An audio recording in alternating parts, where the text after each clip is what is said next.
An era in men's tennis is coming to an end. Roger Federer retired 2 years ago. Novak Djokovic no longer has the same aura he once had, and Rafael Nadal will retire in a month. Nandan, former India tennis coach and chairman of the National Selection Committee of Indian Tennis, is joining me now from Pune to reflect on an announcement that we wouldn't say was unexpected. Nandan, thanks for your time. This did feel inevitable, and perhaps we are fortunate to see Nadal one last time on the tennis court. Yeah, I think it was inevitable. I mean, at some point your body is going to give way, and he's been struggling with injuries for now almost 2 years. So, I mean, this really was, in spite of the fact that it is unexpected, it really was a sort of reality call for him. And I think no champion, having gone through what he has done in his career, would like to end on a note where he's only losing in the second round and third round, and really losing to people that he really won't even think of losing to. So I think it's come at the right time. If I'm not wrong, he's still going to play Davis Cup, and you can be assured that he's going to give it that. That's going to be his last hurrah. And Spain has a great team, so I think that's going to be his last hurrah, and that's what he's looking for. Yes, because Nandan, it's not been the perfect farewell. He wanted to go out at the French Open, but he lost in the first round to Alexander Zverev, and then the Olympics too were sort of disappointing by his standards. Now, he admits that the last 2 years have been tough, and at that level, as you mentioned, it must be excruciatingly difficult to see the game move on, even if he didn't want to. Like I said, what is he? He's about 38 now, and at this age, as far as a pro career is considered in any sport, I think especially a tough sport, which is as tough as tennis physically, given the current lot of players that are, super fit, I think it's going to. I think this was pretty much on the, it was on the anvil.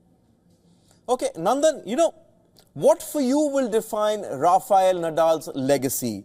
He's called the king of clay, but he also won every other Grand Slam twice, at least. I think if I had to remember Nadal's, if I had something to remember by, I would say it was his mental strength. I mean, here's a guy who everybody said he's not going to win on any surface but clay. And then he started picking up on grass. Then he started picking up on hard. And every time he came on grass, he had something new to add. When he started off, he didn't know how to hit a slice backhand. Later, he didn't know how to hit a volley. And then he came out and he not only just learned those things, but he mastered them. And at the end of the day, he had a doubles title at the Olympics, if I'm not wrong, in Rio, to show for it. And you don't win doubles just by staring from the baseline. You've got to be up at net. You've got to play those soft set shots. You have to be volleying a lot. And to be an Olympic winner in doubles, it takes a lot out of you. And he did that.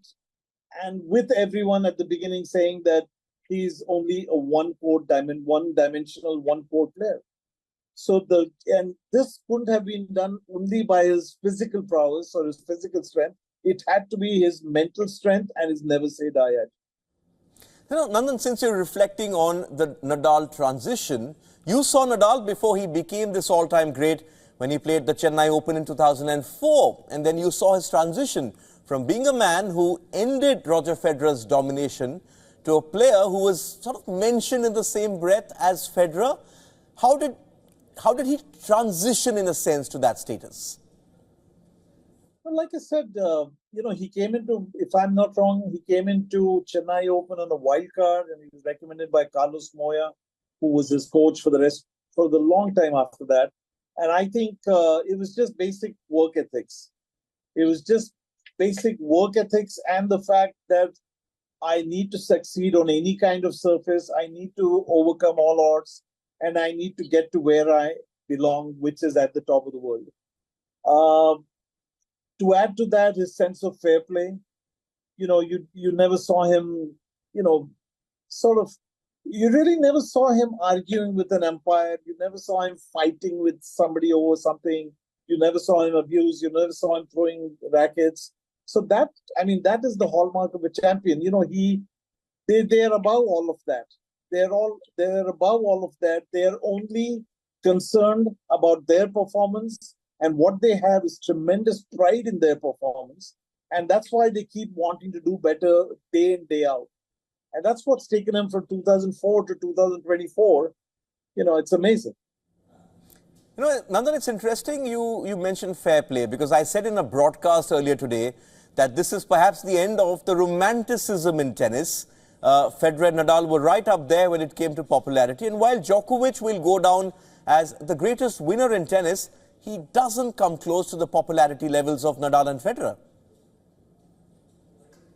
Yeah, I guess so. I mean, without a doubt, Federer and Nadal, you know, would be in a different league as far as popularity is concerned. But having said that, I think I also have the utmost regard and respect for Djokovic, surely as a tennis player. I mean, the fact that he's won more slams than both of them, you know, says it all. But that being said, it's all these other attributes that these two gentlemen had that actually make them stand out, you know, ahead of Djokovic or any of the past world champions as well. You know, it's just I think they just took the sport to a different level. They just took the sport in popularity, in by the way they conducted themselves, especially even Federer, the kind of grace that he brought to the court, while Nadal brought sheer power to the court. You know, they just took the sport to a different level. You know, Nandan, there's no place for sentiment in sport, and it's difficult to get a perfect farewell as well. What do you expect in the Davis Cup? He's playing on home soil.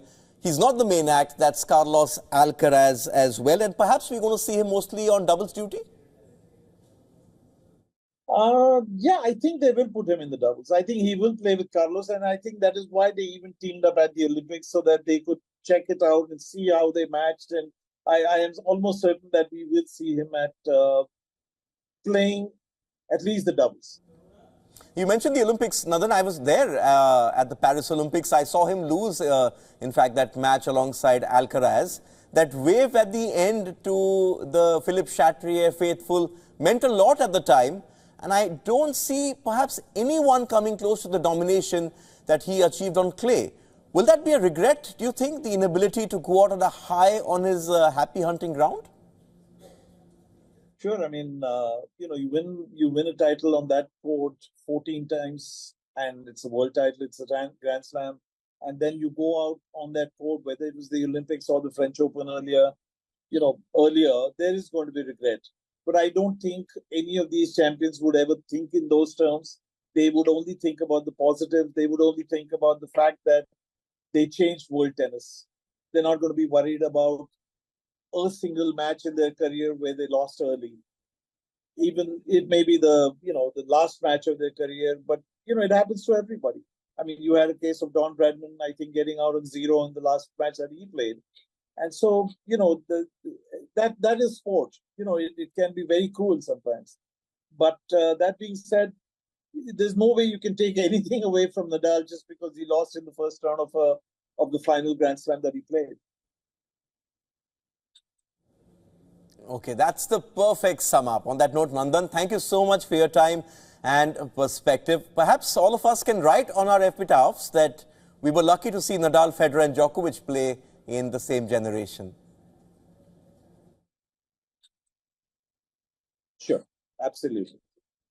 For all the latest news, download the WION app and subscribe to our YouTube channel.